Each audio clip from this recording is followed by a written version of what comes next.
আসসালামু আলাইকুম ভিউয়ার্স। বাংলাদেশ সেনাবাহিনী তাদের এক্সিস্টিং বহরে মিডিয়াম রেঞ্জ এবং লং এন্ডুরেন্স ড্রোন কেনার কথা ঘোষণা করেছে। অর্থাৎ গতকাল বাংলাদেশ সেনাবাহিনী প্রথমবারের মতো অফিসিয়াল अस्सलामुअलैकुम वीवर, फिर से बहुत ही ज्यादा इंफॉर्मेटिव और बहुत ही ज्यादा इंपॉर्टेंट वीडियो आप लोगों के साथ शेयर करने वाले। बांग्लादेश ने मिड रेंज और लॉन्ग रेंज कम्बैट ड्रोन को बाय करने की तस्दीक की। कितने ज्यादा पावरफुल किस्म के ड्रोन को बाय किया जाएगा, आज की वीडियो में हम यही बात करेंगे। तो अभी तक हमारे चैनल को सब्सक्राइब नहीं किया हुआ, जल्दी से हमारे चैनल को सब्सक्राइब कर लीजिएगा। Without wasting the time video को स्टार्ट करते हैं। আসসালামু আলাইকুম ভিউয়ার্স। বাংলাদেশ সেনাবাহিনী তাদের এক্সিস্টিং বহরে মিডিয়াম রেঞ্জ এবং লং এন্ডুরেন্স ড্রোন কেনার কথা ঘোষণা করেছে। অর্থাৎ গতকাল বাংলাদেশ সেনাবাহিনী প্রথমবারের মতো officially medium range attack drone কেনার কথা ঘোষণা করেছে। বিগত এক বছর যাবৎ সেনাবাহিনীর জন্য আলাদাভাবে অ্যাটাক ড্রোন প্ল্যাটফর্ম সংগ্রহের গুঞ্জন শোনা যাচ্ছিল, যা এতদিন পর প্রকাশ করল সেনাবাহিনী। এই ড্রোনগুলো নজরদারির পাশাপাশি আক্রমণ করতে সক্ষম। একই সাথে এই ড্রোনগুলোতে আরও বিভিন্ন ক্যাপাবিলিটি থাকবে। এই ড্রোনগুলো মূলত হাই অ্যালটিটিউড মিশন পরিচালনা, লং রেঞ্জ সার্ভেইলেন্স এবং প্রয়োজনে পার্বত্য চট্টগ্রামের পাহাড় ও গহীন অরণ্যে অ্যাটাক এবং সার্ভেইলেন্স প্ল্যাটফর্ম হিসেবে ব্যবহার করা হবে। এর আগে বাংলাদেশ বিমান বাহিনীও মিডিয়াম রেঞ্জের ড্রোন সিস্টেম কেনার জন্য ইভালুয়েশন নোটিশ জারি করেছিল, যেগুলো বর্তমানে অর্ডারে রয়েছে। ইতিমধ্যে সেনাবাহিনী নিজেদের জন্য মার্কিন যুক্তরাষ্ট্র থেকে অজানা সংখ্যক RQ-12B-WA-SP ড্রোন কিনেছে। যদিও বা মিডিয়াম রেঞ্জ ড্রোনের সাথে এর কোনো সম্পর্ক নেই, তবে স্পেশাল ফোর্সের জন্য কিংবা স্পেশাল মিশনের জন্য RQ-12B অন্যতম সেরা ড্রোন। বাংলাদেশ সামরিক বাহিনী সবসময় ব্যাটেল প্রুভেন প্ল্যাটফর্ম বেশি পছন্দ করে। এখন যদি প্রশ্ন করা হয় সেনাবাহিনীর ড্রোনের আওতায় কি ড্রোন আসতে পারে, তাহলে টার্কিশ কিংবা চাইনিজ ড্রোন আসার সম্ভাবনাই সবচাইতে বেশি। টার্কিশ বায়াক্তার TB2 বা টায়াঙ্কা AC বেস্ট প্ল্যাটফর্ম। যদিও বা সেনাবাহিনী নিজেরাই বিবেচনা করবে কোনটা তাদের জন্য ভালো হবে, আর সেটাই শেষ পর্যন্ত আসবে সেনাবাহিনীর বহরে। বর্তমান যুগে কমব্যাট ড্রোন যুদ্ধক্ষেত্রে অনেক বড় রোল প্লে করছে, যেটি লিবিয়াতে, সিরিয়াতে, আর্মেনিয়ায় বেশ ভালোভাবে টের পেয়েছে বিশ্ববাসী।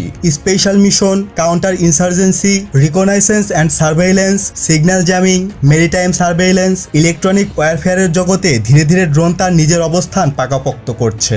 আর্মেনিয়া আজারবাইজান সংঘাতে টার্কিশ ড্রোনগুলো উত্তরোত্তর সাফল্যের পরিচয় দেওয়ায় এবং অনলাইন এক্সিবিশন এ মাসে হওয়ায় বাংলাদেশ সেনাবাহিনীর ইভ্যালুয়েশন নোটিশ অনুসারে তুরস্কের অংশ নেওয়ার সম্ভাবনা রয়েছে। এছাড়া চীন, আমেরিকা, ইউরোপীয় ইউনিয়ন স্ব দেশের পক্ষে তাদের প্ল্যাটফর্মের ইভ্যালুয়েশন ডাটা দেবে বলে আশা করা যায়। তো চলুন জেনে নেওয়া যাক যা যা থাকছে নতুন যুক্ত হওয়া বাংলাদেশ সেনাবাহিনীর ড্রোনগুলোতে।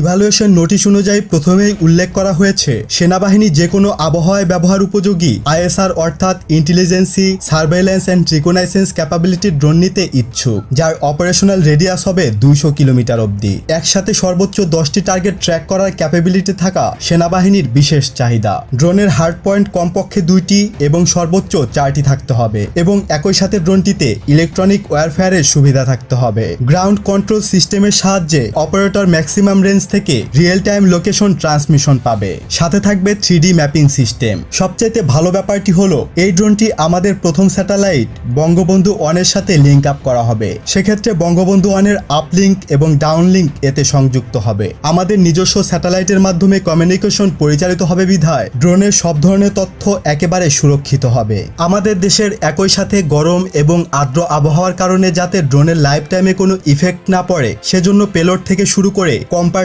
সবকিছু ওয়েদার প্রুফ ম্যাটেরিয়াল সিল্ড করা হবে। ড্রোনটির অপারেশনাল লাইফ টাইম কমপক্ষে 8000 ঘন্টা এবং 1600 বার ল্যান্ডিং বা অপারেশনাল ক্যালেন্ডার অনুযায়ী 15 বছর হতে হবে। সেই সাথে প্রথম ওভারহোলিং ইয়ার কমপক্ষে 5 বছর হবে। মেইনটেনেন্স এবং রিপেয়ারিং এর জন্য ড্রোন সরবরাহকারী দেশের সাথে আলাদা একটি চুক্তি হবে। বাংলাদেশ সেনাবাহিনী একটি on the side project development team drone প্রস্তুতকারী সংস্থার কাছ থেকে প্রশিক্ষণ গ্রহণ করবেন। এতে বাংলাদেশ সেনাবাহিনীর 6 জন ড্রোন পাইলট, 3 জন মেইনটেনেন্স ইঞ্জিনিয়ার এবং 3 জন ইলেকট্রনিক্স ইঞ্জিনিয়ার প্রশিক্ষণ নেবেন। মূলত প্রযুক্তি হস্তান্তর বা টটের অধীনে বাংলাদেশে R&D এর জন্য ড্রোন সরবরাহকারী প্রতিষ্ঠানের কাছে প্রশিক্ষণ নেবেন। পেলোড সেন্সর হিসাবে থাকবে ইও camera, IR camera, visible light camera, multi sensor camera. যেহেতু এটি অ্যাটাক ড্রোন, তাই এতে অবশ্যই মিসাইল বা গাইডেড বোমার ব্যবহার হবে। তবে উল্লেখযোগ্য বিষয় হলো মিসাইল। এই ড্রোন ক্রয়ের অধীনে মিসাইল ক্রয়েরও একটি চুক্তি হবে। এক্ষেত্রে এয়ার টু গ্রাউন্ড মিসাইল অবশ্যই থাকবে এবং এর মধ্য দিয়েই বাংলাদেশ এয়ার টু গ্রাউন্ড মিসাইলের যুগে প্রবেশ করবে।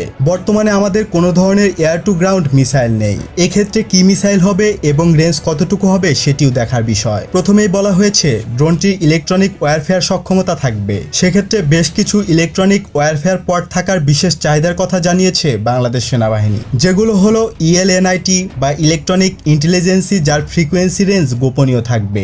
আর वंडरफुल वीवर, बहुत ही ज्यादा शानदार पावरफुल किस्म के ड्रोन जो हैं बांग्लादेश की मिलिट्री में ऐड किए जाएंगे।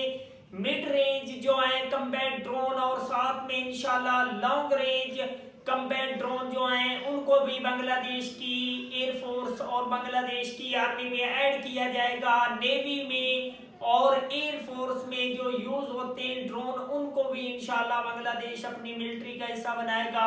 बांग्लादेश अपनी मिलिट्री को इंशाल्लाह और ज्यादा स्ट्रॉन्ग करेगा। मिलते हैं आपसे नेक्स्ट वीडियो में इंशाल्लाह, तब तक के लिए अल्लाह हाफिज।